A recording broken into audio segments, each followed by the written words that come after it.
What is going on, GBA fans? My name is Berk, and today we bring you the Week 10 Pick'em crew for the GBA Season 7, and as always, I'm joined by my co-host, Matty Brolick. What is going on, GBA fans? You got Matty Brolick here alongside Berk, back for another week of the Pick'em crew, so I hope you are all excited. Yeah, so looking at last week, we did pretty good. Everyone going positive. The lowest score is actually being 5-3. We're really getting the hang of who we think is going to win, but of course we still got those matches where pretty much all of us get it wrong. Mono versus Lars, only Nick getting it right. But overall, doing pretty good. Still you and me at the top. But people are catching up, and it's just like, hopefully we can pull back ahead, but still doing pretty good. Still doing pretty good. For sure.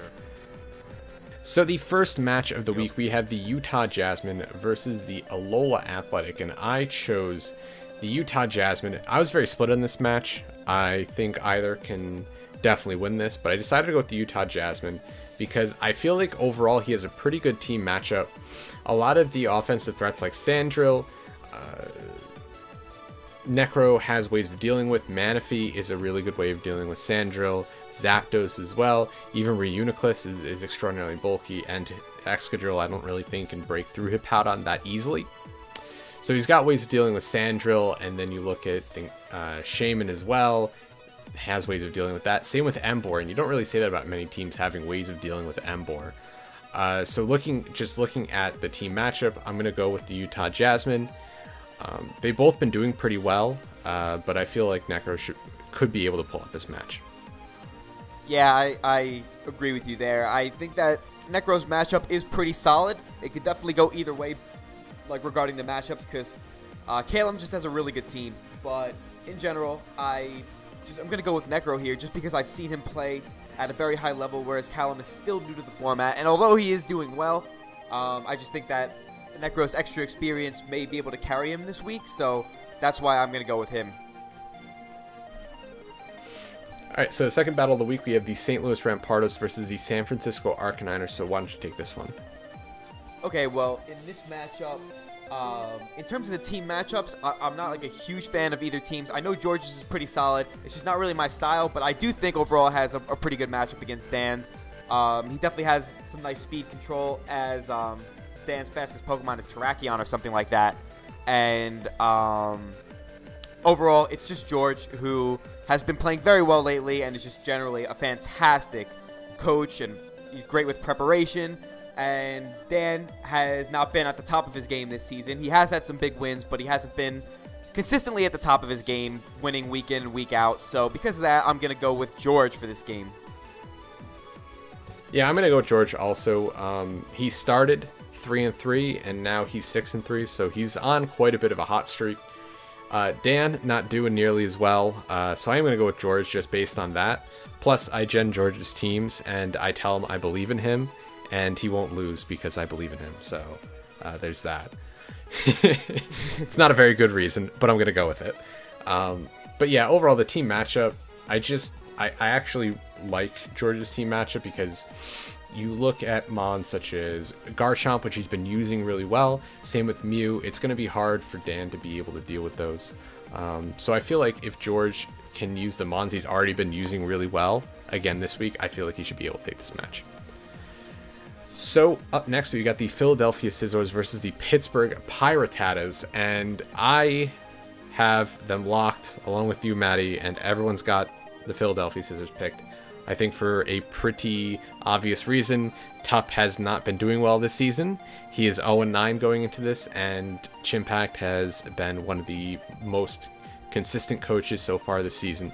So I'm just going to go with the Philadelphia Scizors just based on that. Team matchup wise, I don't think it matters as much when you look at how well each coach has been doing respectively in their season.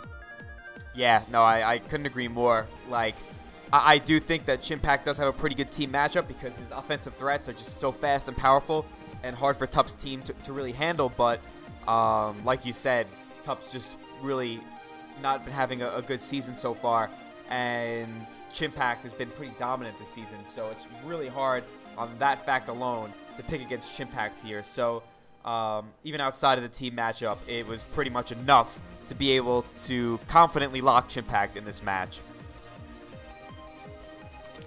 So up next, we've got the Florida Gators versus the Borussia Dortmund, and so you can take this one.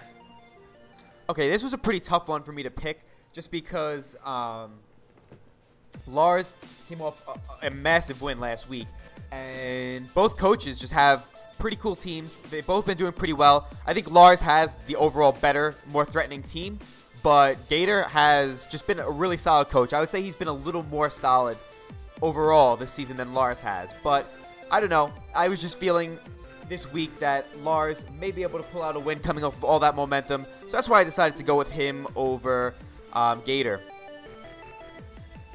Yeah, I decided to go with Gator. As you said, he's been a little bit more of the solid coach this season, and I just feel like Gator should be able to take this match. He's got checks to things, big threats like Magirna, like Latias, like Nihilego. I just feel like, along with a pretty solid team matchup, that doesn't mean Lars is a bad matchup, but with a pretty solid team matchup on Gator's part, as well as him playing pretty well this season so far, I feel like Gator should be able to pull out a win this week. I'm still split. Lars can still win. There's no denying that. Lars has been doing pretty well now during the season after a shaky start, but if Gator can keep Magirna in check, make sure it can't set up, then I feel like Gator can be able to pull out the win this week. Definitely. So up next, we've got the Detroit Steel Wings versus the San Diego Chim Chargers, and most of us have Envy picked. Confusion actually locking for the Detroit Steel Wings. I think it's a pretty risky lock. One coach I would never lock against is Envy, just because of how good of a coach he's been this season. That's not to say that Crimson hasn't been doing well. He's been doing very well this season. At the beginning of the season, I wasn't sure how he's going to be doing because he might have been rusty, and he's proven me wrong time and again. So this is going to be, I feel, a really good match, but it's Envy. He's been doing extremely well, and despite, I don't even think he has an extraordinarily good team matchup. He's going to have, I think, he's going to struggle a little bit dealing with things like Volcarona, because I know he's got Pelipper and the Rain, but still, it's a Volcarona. It's pretty dang powerful, sets up a Quiver Dance or two. Pelipper might not really be able to handle it well. But even still, it's Envy. I know he's going to plan creatively, and I feel like he could pull out a pretty solid win this week. Yeah, that was a good point about making a lock against Envy is really risky.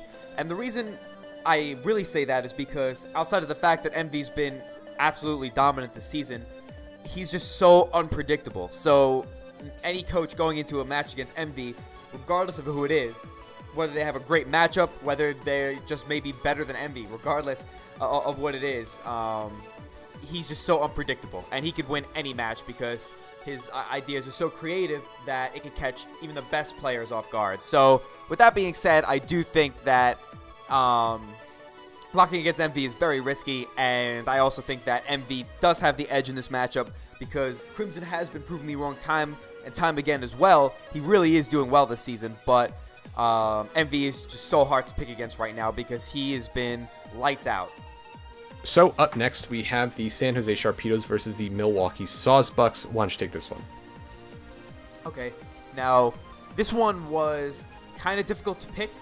I'm rooting for Steve to get some wins, but Tom has overall been playing better this season than Steve has for sure, and Tom's just been doing well. He's been, in his losses, he's been pretty close for the most part, and I really do like his team. His team is definitely something that I would enjoy using, whereas Steve's team, even though it may not be my preference, I don't think that it's a good team in general. I really just don't think it's a very well put together team. And because of that, I think Tom has a really solid matchup here, plus the fact that he's been more consistent than Steve has this season. So because of that, I'm going to go with Tom. Yeah, I'm going to go with the same thing. Battle of the Dumpster Fires. I can say that because Tom and I are friends. Yeah, I'm going to go with Tom. I think Tom's been doing better this season. Steve, not so much. I feel like Tom has plenty of threats that can deal with a lot of Steve's team. That's not to say Steve can't win. Steve's actually been doing decently well in a lot of his matches, but he hasn't been able to really pull out a win out of any of them. So I am going to go with Tom, but, you know, Steve has a chance. That just sounded like so... I'm sorry, Steve. So up next, we've got the Free State Torcats versus the Tampa Bay Lux Rays, and we all have mono picked. A few people locking for mono. This was actually a little bit harder of a match for me to call. Duncan's been doing really well so far this season. He went 1-4 to 4-4,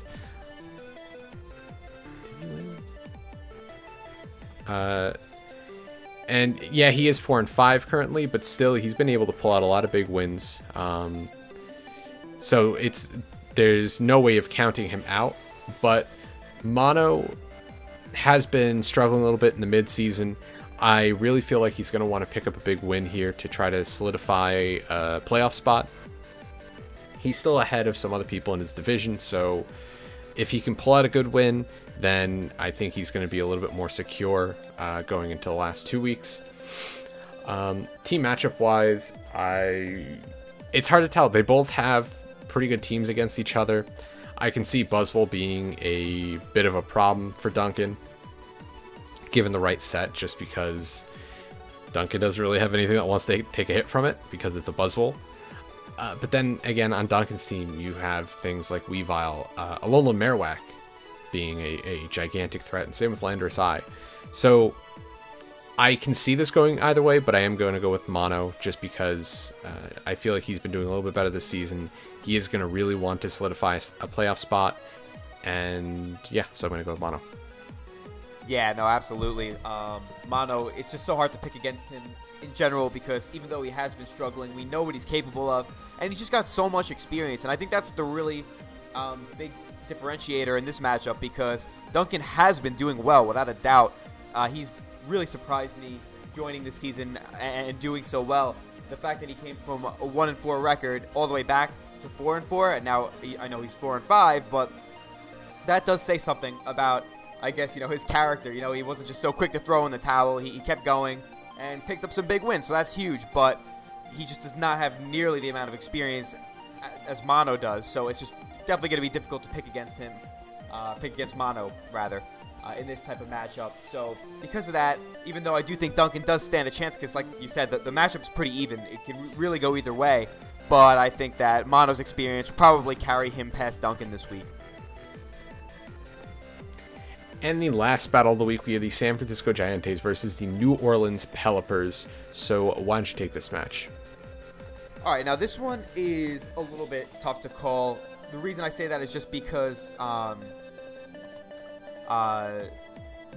his name? Gio came off a really big win last week. So he's definitely got some momentum going into this week. And he does have, I think, a pretty decent team matchup against John. So with that being said, even though John has been really solid this season, I think that this one could go either way. And I still decided to go with John because I'm huge on consistency. If you're a consistent player and builder and coach, then, you know, my hat's off to you. That is what being a good Pokemon player is about because, you know, you could get lucky a few games in the playoffs and win a championship. But if you're going week in and week out, constantly, you know, winning, having a really solid record, good differential, things like that, that goes a long way in a game like Pokemon because there's always so many different factors like hacks and stuff.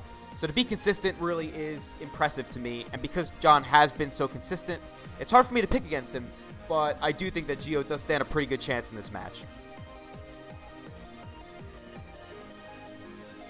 Yeah, so I am also going to go with the New Orleans Pelipers. Gio has really been picking it up this season. He has only one win behind John, and overall I do actually like Gio's team matchup pretty dang well. I mean, you look at the threats like Salamence, Gengar. Gengar is just looking like a gigantic threat to John's team because he really doesn't have a way to effectively deal with it outside of Goodra, and that can be handled by other things like Tapu Fini. So I actually do like a lot of the offensive threats that Gio's packing. So I feel like this could definitely go either way. I am going to go with John because just as Gio has a lot of offensive threats, John also has quite a bit of offensive threats. Scolipede looking like a looking pretty hard to deal with. Same with like an offensive Goodra. Offensive Goodra can actually deal quite a lot of damage to Gio's team. So if John can use his offensive threats well, I feel like he can pull out the win. But this for me was probably the most split, just because of how well Gio's been picking up his game these past several weeks and how consistent John has been over the course of the season. So that is going to wrap up the Week 10 Pick'em crew for the GBA Season 7. Please, as always, leave your picks down in the comment section below. Let us know who you're picking for, why you're picking for who you're picking, and let us know your luck. Anything left to say, Matty? No, I was just going to echo you. Definitely leave your picks. Get involved. It makes it more fun for us. And yeah, hope you guys enjoyed this video as much as we enjoyed making it. And we will see you all in the next one. Later. Bye.